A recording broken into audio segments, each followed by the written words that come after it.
That that last night, that was the worst performance of the season. And we've had some shocking games this season. I'm not, even though we are top of the league, we're 6 points clear, I think it is still, because we obviously matched Man City's result, unfortunately. That has to be the worst performance by far for so many reasons. First of all, like, sub, and share the content around the video is a day late. Been busy yesterday, so I couldn't really get around to doing any previews, any live streams or what have you. But listen, we got to talk about that game, because if I'm being real, that's 2 hours of my life I'm never getting back, you know. And you can tell how dead the game was, right?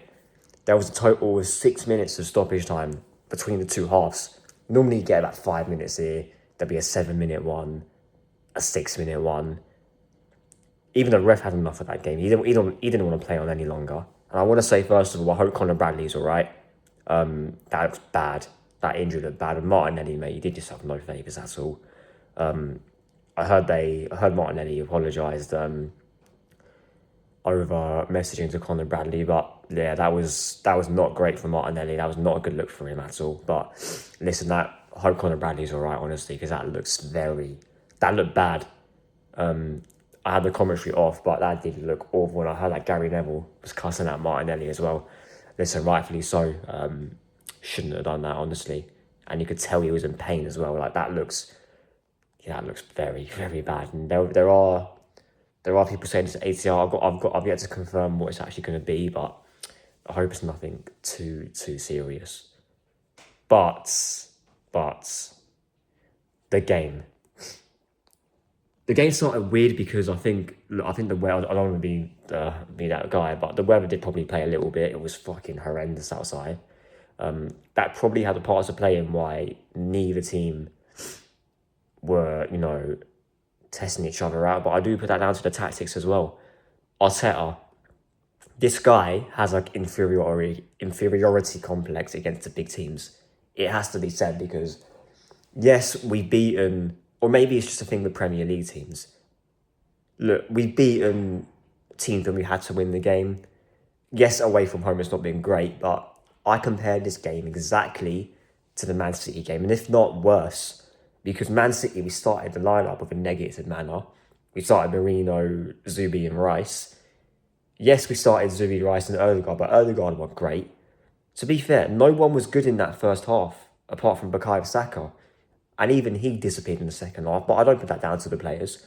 I put that down to the way we set up. We set up that game with fear. You could tell Arteta was not ready to go for that game. And that's what winds me up. Because yes, it's Liverpool. But don't get it twisted. Fair play. Liverpool played well in that second half. They dominated the game. They weren't really testing David Raya, really. They weren't really peppering shots at him. There were a few. There's one that was close, and there was a few that Szoboszlai hit wide. Apart from the Conor Bradley chance in the first half, there was nothing. And to be fair, if anything, they had the best chance. You can say the Jesus header, the Gabriel header towards the end, but we're clutching at straws at this point because we're at home. We shouldn't be relying on 2 chances in the 90th minute, give or take, to win this game. We should have gone out there like we did in that second half against Aston Villa and battered them, because they're a wounded animal. They're not that good. They played well today. I want to say one player as well, Ryan Gravenberch. What a performance. He bullied that midfield. McAllister as well. That was one of his better games by a mile this season. Szoboszlai, he was good as well. He was very good as well. Obviously, him playing in the 10 at times, it weren't really ideal for Liverpool, and even to be fair, Frimpong, without doing anything, he was causing quite a bit of problems, just his sheer pace alone. But look, that first half, it was bad. We had a good spell where we were suffocating them into their half, but we weren't really doing anything. We weren't testing Alisson at all. And the amount of times that I was screaming, shoot, and no one was doing it, it's annoying. That's one thing about us. We try to sort of walk the ball into the box, and the amount of times I've got to talk about him as well. Victor Gyökeres, this guy is shit. This guy is rubbish. Honestly, I've been catfished. I've got to say it. I've been catfished with Victor Gyökeres. The amount of times that the ball went across the box and whether it was Saka, whether it was Leandro Trossard, whether it was even Julian Timber, because he was getting forward quite a lot. And you put the ball across the box and you expect your number 9 to have good movement and to be there, to tap it in. He's not there. When the ball gets pulled back, he's on the other side. When the ball gets played across Alisson, the one time it did, he's nowhere. This guy's movement is shit. This guy's movement's rubbish, and it's not going to get any better. The guy's about 27 or 28 years old. We've got to really consider what we've done with this guy. And look, I'm not saying we should have got Sesko or anything like that, because a lot of fans are saying that. And I'm not saying that we should have bought Kai Havertz. We should be bringing Kai Havertz back in the team. He's rubbish as well. The only thing is, Kai Havertz has actually got good movement to get into positions to score, to have their chances. And we've got a striker now on our hands who, yes, he can finish. Victor Gyökeres can finish. I'm not discrediting that. But there's no point of that being the case when your movement's shit, when you're not getting in the positions to score the chances. That's like giving someone a gun, right? And their aim's good, but if they're holding the gun like a dickhead, they're gonna injure themselves. They're gonna shoot someone else. It's not ideal at all. And look, I thought that second half couldn't get any worse than it. I think the 25th minute on, it was pretty much Liverpool with a better team, and I thought surely we've got to come out in a positive manner, and we didn't. If anything, it was worse. We let Liverpool, a shit Liverpool, come to our stadium and treat it like it's Anfield. I was like, mate, if you gave me that game colour-blinded and I couldn't see the ad boarding on the side of the Emirates, I would assume that game was at Anfield. That's how bad we were in that second half. And you know what? Arteta is a coward, because any other manager, I keep saying this, any other competent manager would have gone for Liverpool in that second half. And yes, the players were rubbish in that second half. They all were. But I don't blame them. They got given the worst possible platform to build off of. And the amount of time, I tweeted this on my Twitter as well. Go check my Twitter account out as well.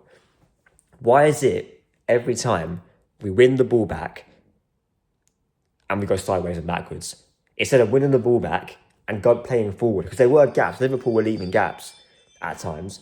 And I was screaming at my TV, whether it was Rice, Zubi, whether it was Timber, Ødegaard, play the ball forward. I don't like this thing where we get the ball back, we build up so slow at walking pace, and we allow the team to reset into their defensive shape. Like, what's the point? Honestly, what's the point? And you could tell we were trying to nick a set piece at the end. And to be fair, we nearly did. And even if we did do that and win 1-0, we were rubbish anyway. And this is why I can't say that we're going to win the league. I can't say that. Because there's games like this where the mentality kicks in and we shit the bed. And that all comes down from one man. I guarantee you this, if we had any other manager, if we had Unai Emery, we would have smoked Liverpool today. And I know people can say it's revisionism. I can't even say my words out. Revisionism. People can say that. But we all know Liverpool are vulnerable. If you guess at Liverpool, like teams have, like fucking Nottingham Forest went to their round and won 3-0. Like, even that, like, that's not enough to say, right, we can attack these lot. If Sean Dyche can do it, I reckon we can. And we're at home as well. And that's one thing I keep saying it. We're at home. We're at our ground, and we let Liverpool have like 75, 80% possession or something stupid like that. Like, no, I'm pissed off at that performance as well. And that, look, it's 2 hours of my life I'm never getting back, and there's 2 hours of your life, so obviously we're never getting back either. We could have put the gap to 8 points. We didn't. Massive missed opportunity. And we still got to go to the Etihad, by the way. And we're going to drop points throughout the season. These type of games, right, is what killed us last season. Fucking hell, hit my hand on the worktop. Too many draws killed us in that game.